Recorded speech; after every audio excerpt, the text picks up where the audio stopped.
What's up, everybody? Today we're talking about Martian Manhunter in the DCU and Lars Eidinger, I think that's how you pronounce his name, Lars Eidinger's Brainiac and Superman, Man of Tomorrow.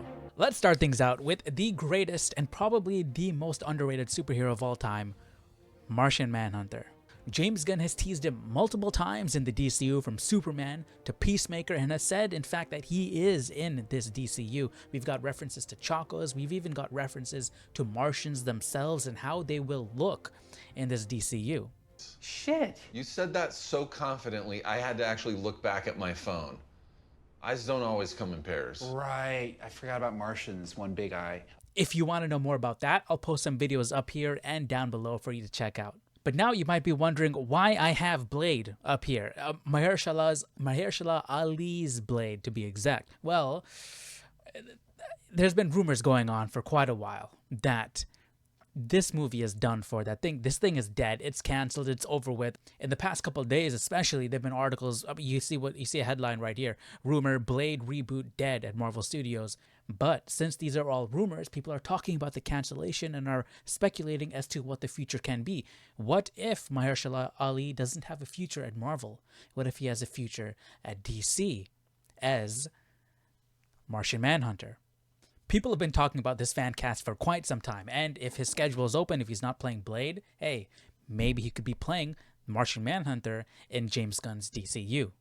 I mean, there's definitely potential here. He's got the acting chops. He's got the build. The guy is 6'2". I could definitely see him pull off John Jones, a.k.a. Martian Manhunter. Now, the question is, would Mahershala Ali be my first choice to play Martian Manhunter, our first proper live-action Martian Manhunter on the big screen in the DCU? Probably not. And here's why. While 6'2" is a great height, I mean, he's tall, that superhero height right there. The thing is, they kind of casted themselves into a corner with Superman. David Cornsweet is 6'4". That just makes things tough. I mean, if you look at Superman in isolation, you have a 6'4" Superman. That sounds really cool, but now it gets tough to cast Aquaman. It gets tough to cast Batman. How much shorter do you want Batman compared to Superman? How much shorter do you want Martian Manhunter? Martian Manhunter, he should be taller than Superman. Are you going to find an actor who's taller than 6'4"? Or he's going to be in his green form hopefully most of the time, so you're going to use CG. He's probably going to be taller. But I think that does pose an issue, even if it is a minuscule one. Now, for number 2, his age. Mahershala Ali is 51 years old. We're just starting the DCU. How long is he going to be able to play the character if he's already 51? I mean, we want to go 10 years at least with these characters, 10 years is the minimum. Do you think he's going to want to be playing Martian Manhunter when he's 60 plus years old? Unless they do something like James Cameron in Avatar, where they're going to use performance capture, and you have Stephen Lang and Sigourney Weaver playing these 9-foot tall Na'vi doing action sequences and all of that. Unless we do something like that, I don't know if he would be down to play Martian Manhunter for 50. I don't know, even if he is down to play Martian Manhunter at 60 plus years old, I don't know if we'd be getting the best, the most ideal portrayal of the character that we want if we're getting an actor who's 60 plus years old playing the character. I mean, who knows? It might be fantastic. You have Tom Cruise, who's 60 plus years old, doing his own stunts more so than anybody else in Hollywood.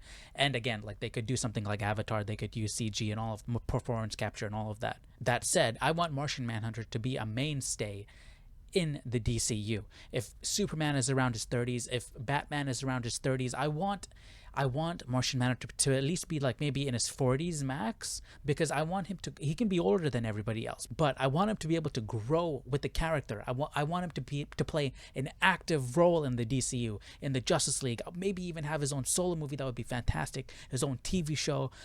This is our chance to finally get Martian Manhunter on the big screen and get him done right. Give him what he deserves to have. I mean, he's one of the 7 founding members of the Justice League. He's a fantastic character.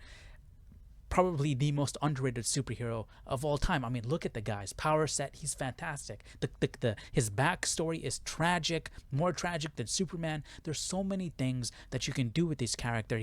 He's an incredibly nuanced character, psychologically, emotionally. I mean, and then physically also, his power set is fantastic. It's amazing. It's unlike anybody else's in the DCU. There is so much potential here in this character. He just needs to be written and handled. He needs to be in the right hands. If the right guy can write this character and direct him, Martian Manhunter can easily be one of the highlights in the DCU.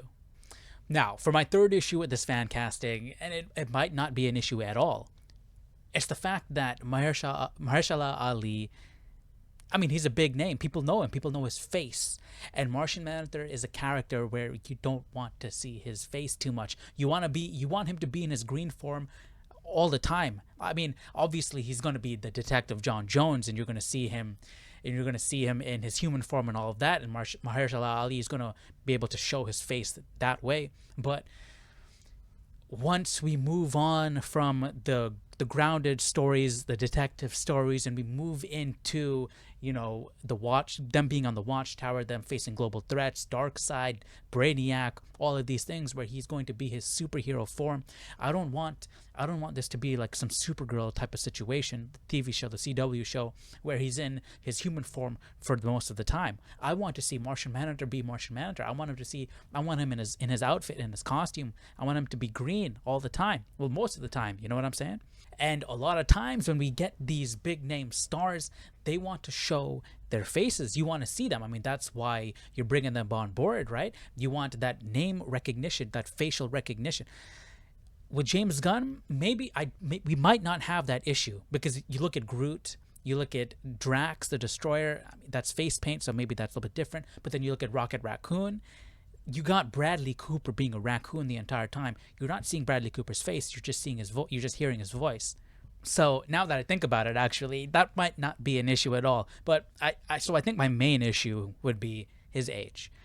I'd much rather have somebody in their 40s or in their 30s than somebody already in their 50s and we're just starting the DCU.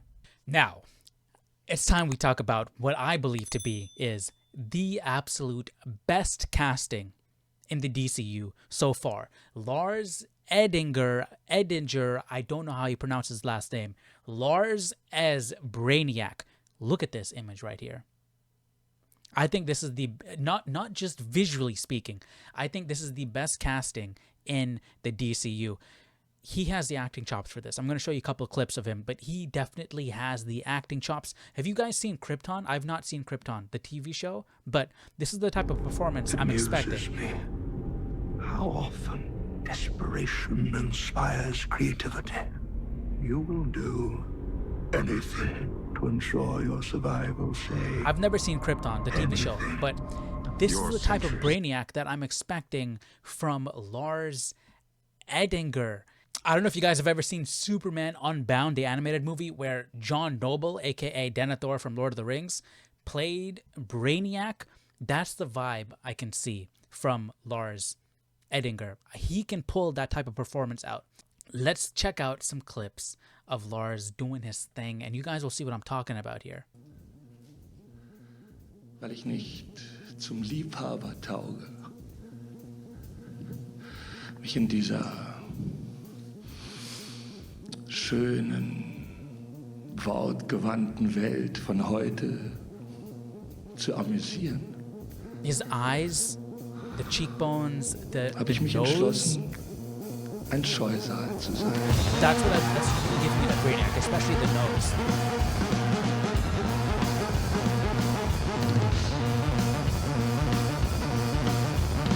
And he's a pretty versatile actor from what I've seen so far. Clarence atmet noch, der König lebt und regiert. Erst wenn die weg sind, darf ich meinen Gewinn zählen.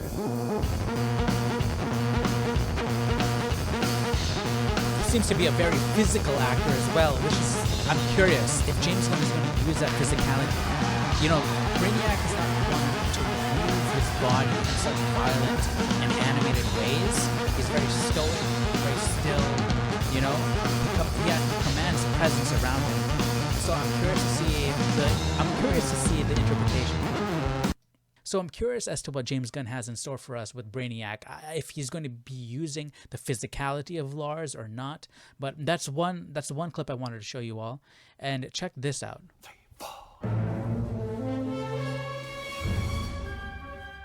Just look at his face, look at the intensity of his face, and just imagine Brainiac. Like, look at that, okay? Name of the piece. I'm not going to play the entire trailer for you all. Just his... Das ist überhaupt nicht egal.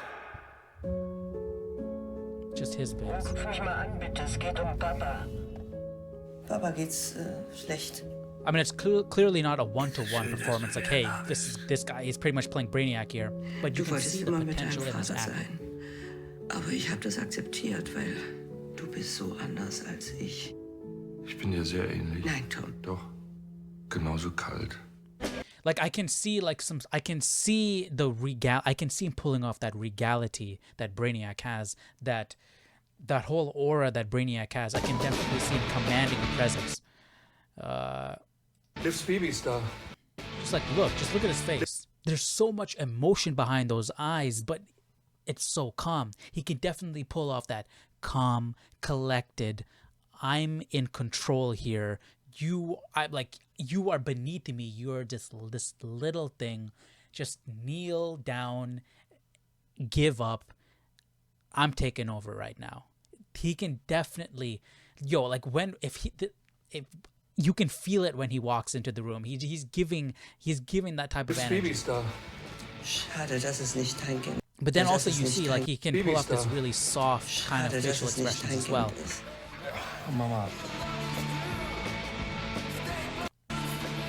I think he's an extremely versatile actor, based off what I've seen so far.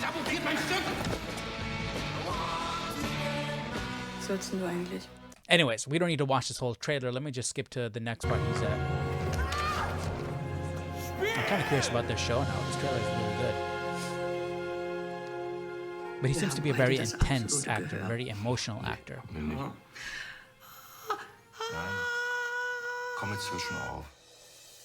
So, I think we have a very talented guy in our hands with Lars Eidinger for Brainiac, and now it's up to James Gunn. You have the talent. I believe you have the talent.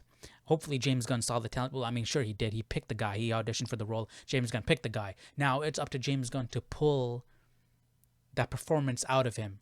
A lot of times you see great actors mishandled in roles because the director was not able to pull that performance out of the actor. So it's up to James Gunn. I know Brainiac is in this guy. I know he can be a fantastic Brainiac. It's up to James Gunn to be able to pull this performance out of this guy. Maybe Lars Eidinger already knows what he wants for Brainiac and can already do that. Like you saw that in Star Wars, in the Ahsoka series. Hayden Christensen's Anakin Skywalker, that was not Dave Filoni. Dave Filoni did not pull that performance out of him. That was Hayden Christensen stepping back into the shoes of Anakin Skywalker 100%. Okay, you saw Ewan McGregor. I don't want this to be a Star Wars rant, but you saw Ewan McGregor's performance as Obi-Wan Kenobi. You look at that and then you compare Hayden Christensen's performance as Anakin Skywalker. Anakin Skywalker knows the character. That was 100%. I mean, Hayden Christensen knows the character of Anakin Skywalker. That was 100% from Hayden Christensen. Okay, so maybe we might get something like that here with Lars, that he has an innate understanding of Brainiac and that performance is already with him and he knows how to tap into that. But if not, we need James Gunn to help him to tap into that. James Gunn needs to know what he wants. James Gunn needs to know how to get what he wants. Hopefully that's the case, and we'll get, I believe, to be this could be, I'm already clapping and I haven't even seen the performance, but this could be the best performance in the DCU. Lars Eidinger as Brainiac. I'm calling it right now. This has the potential to be the best performance in the DCU. Anyways, that's going to be it from me. Let me know your thoughts down below in the comment section. What do you guys think about Mahershala Ali as Martian Manhunter? What do you guys think about Martian Manhunter in the DCU overall? What do you guys think about Lars Eidinger as Brainiac in the DCU? Let me know all of your thoughts down below, and I will see you all in the next video. Take care. Bye-bye.